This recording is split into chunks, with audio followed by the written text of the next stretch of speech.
Hello friends, जैसा कि आज आप सबको मालूम है कि गांधी जयंती है। जयंती मतलब जन्मदिन है गांधी जी का। तो गांधी जी का जब इंसान राष्ट्र के लिए काम करता है, समाज के लिए काम करता है, तो उनका जन्मदिन जो है जयंती के रूप में मनाया जाता है। उनका जन्मदिन नहीं होता, जयंती बन जाता है। और हम जैसे आम इंसान हैं, हमारा जन्मदिन भी मने ना मने कुछ पता नहीं। तो और उनको राष्ट्रपिता कहा जाता था। एक पिता होता है अपने घर के लिए काम करता है, और एक पिता पूरे समाज के लिए, राष्ट्र के लिए काम करता है। कितनी बड़ी बात है। और गांधी जी से मेरी बहुत यादें जुड़ी हुई है। बचपन में गांधी जी पर जब भी ऐसे आता था, गांधी जी का पूरा नाम मोहनदास करमचंद गांधी था, और वो पोरबंदर में पैदा हुए। इतना याद है, कब पैदा हुए वो मुझे नहीं मालूम। तो दूसरी बात ये है कि उन्होंने अहिंसा का मार्ग अपनाया।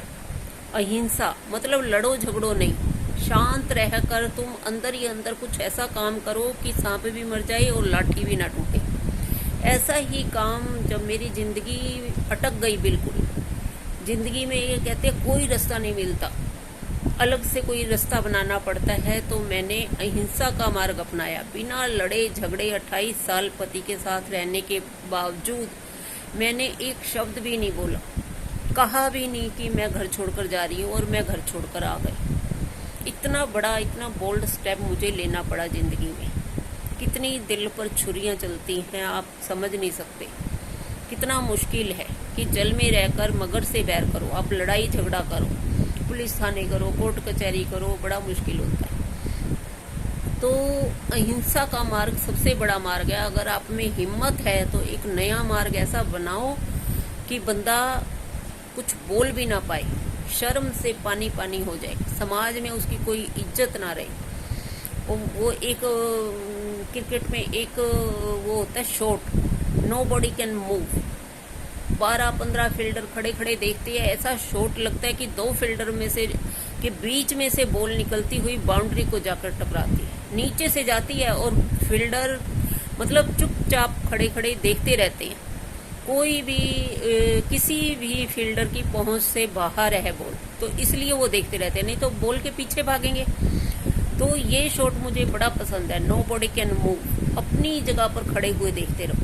ऐसा ही कुछ मैंने किया। बजाय मैं लड़ूं झगड़ूं, गुस्सा करूं, ये करूं, पुलिस थाने करूं, मैं चुपचाप छोड़कर चली आई। उसे पता भी नहीं चला मेरे पति को। ठीक है, अहिंसा का मार्ग इसे कहते हैं, अहिंसा का मार्ग। इसके लिए बहुत हिम्मत चाहिए, बहुत ताकत चाहिए, पैसा चाहिए, घर चाहिए, तब इंसान काम कर सकता है। दूसरी बात ये है अहिंसा का मार्ग। दूसरी बात ये है कि जब भी स्कूल में प्रेयर होती थी तो हमारे पंजाब में 2 मिनट का मौन धारण करवाया जाता था, आंखें बंद करके। उस बीच बच्चों को आंखें खोल खोल कर देखने में पता नहीं क्या मजा आता था। क्या देखते थे आंखें खोलकर, और क्या देखना चाहते थे कि जिंदगी, शायद जिंदगी को देखना चाहते होंगे कि बाहर क्या है, या बचपन में कुछ नहीं पता होता। लेकिन जब जिंदगी खुद के साथ, हमारे साथ नाटक खेलती है तो बड़ा आश्चर्य होता है। बहुत ही कभी हम जिंदगी के साथ नाटक खेलते हैं, कभी जिंदगी हमारे साथ खेलती है। और बचपन में मैं क्या कहते हैं, गाने में भाग लेने का बड़ा शौक था मुझे। तो एक बार मैंने मैडम से कहा, मैडम मेरे को भी पार्टिसिपेट करना है गाने में। कहती अच्छा गा के सुनाओ, कोई गाना सुनाओ गा कर। तो मैं छोटी सी थी, मैं होंगी 4th स्टैंडर्ड में। तो मैंने गाना शुरू किया। ऐसे हाथ, मुझे आज भी याद है, मैंने हाथ ऐसे दोनों हाथ जोड़कर ऐसे किए, बापू हमारे स्वर्ग सिधारे, आगे लाइन है, छोड़ चले हमको किसके सहारे। ये मैंने अभी गाया भी नहीं था, मैंने इतना ही बोला था, बापू हमारे स्वर्ग सिधारे। बस इतना ही कहने की देर थी कि मैडम ने कहा वो तो सिधार गई है, तू को तो सिधारेंगी।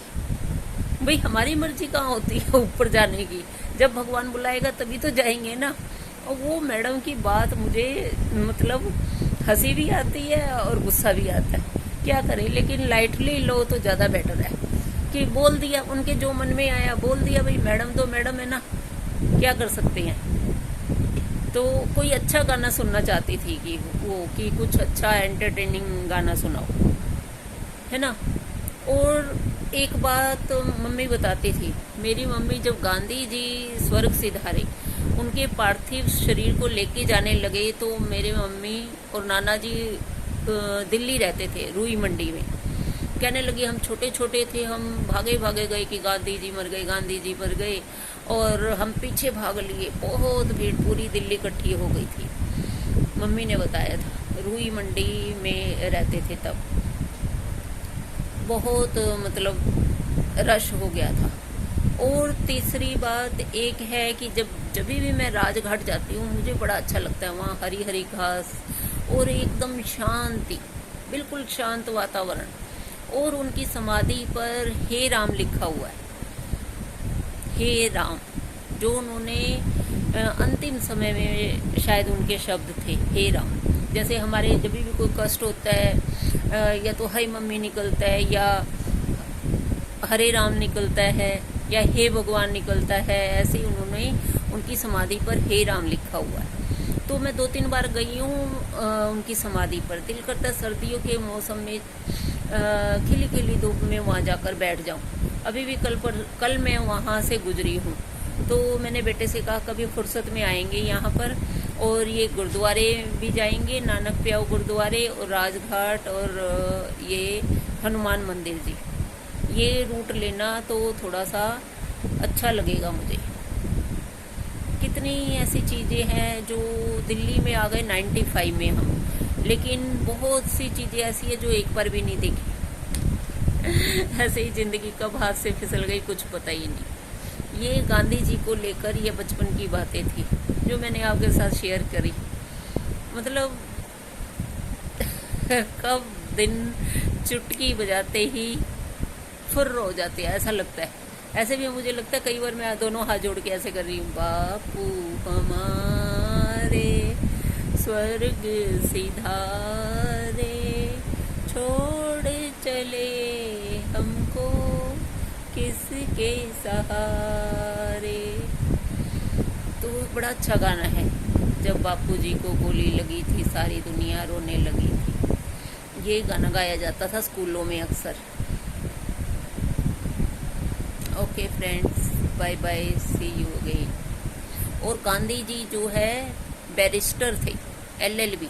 अब बेटा कहता है LLB की डिग्री कितनी अच्छी है। जब इंसान को अपने अधिकारों के बारे में पता होता है, कानून कायदों के बारे में पता होता है, एक लाइफ जो है सुगम हो जाती है, आसान हो जाती है। नहीं दूसरा बंदा उसको बेवकूफ़ बनाए रहता है, चाहे कोई पति हो या घर वाले हों, अपने ही ज़्यादा बेवकूफ़ बनाते हैं। मेरा पति तो बोलता था आजकल पासबुक की बंद हो गई है।